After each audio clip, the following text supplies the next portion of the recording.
Բարև ձեզ, ես Արտակն եմ Մելքոնյան, այսօր ես ձեզ կներկայացնեմ Էմիլիո Լիոնենբերգից, նա սովորական տղա չէր, նա խելացի էր, հնարամիտ, չարաճճի, նաև շատ հետաքրքրասեր, նա մենակ տանը չէր, նա ապրում էր մայրիկի, հայրիկի, քրոջիդայի,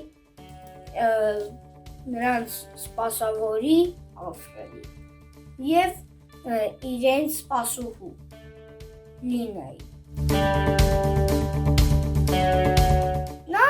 ծիծաղալու պահերն էին, այն պահերը, երբ որ նա գլուխը մտցրեց ապուրամանի մեջ, ևս մեկ անգամ մտցրեց և դրոշակաձողի վրա բարձրացրեց քրոջը և երշիկները կերավ, հանցագործին բռնեց, սանձերը բաց թողեց և մորուքով տիկիններ ծիծաղալու և նրա թվանքն ու կտակը, զենքը և գլխարկը։ Չարաճճիությունը, հիշեցնեմ ձեզ, հեշտ բան չէ, պետք է լինել հնարամիտ, խելացի, ճարպիկ և ուժեղ, պետք է լինել նաև հետաքրքրասեր։ Ես հիանում եմ այն բանով, որ նա մեծանում է և դառնում է նրանց երկրի խորհրդի նախագահը։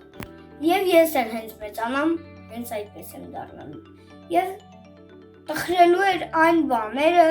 երբ որ նրան պատժում էին, բայց այդ բանը նրան չէր խանգարում։ Նա շարունակում էր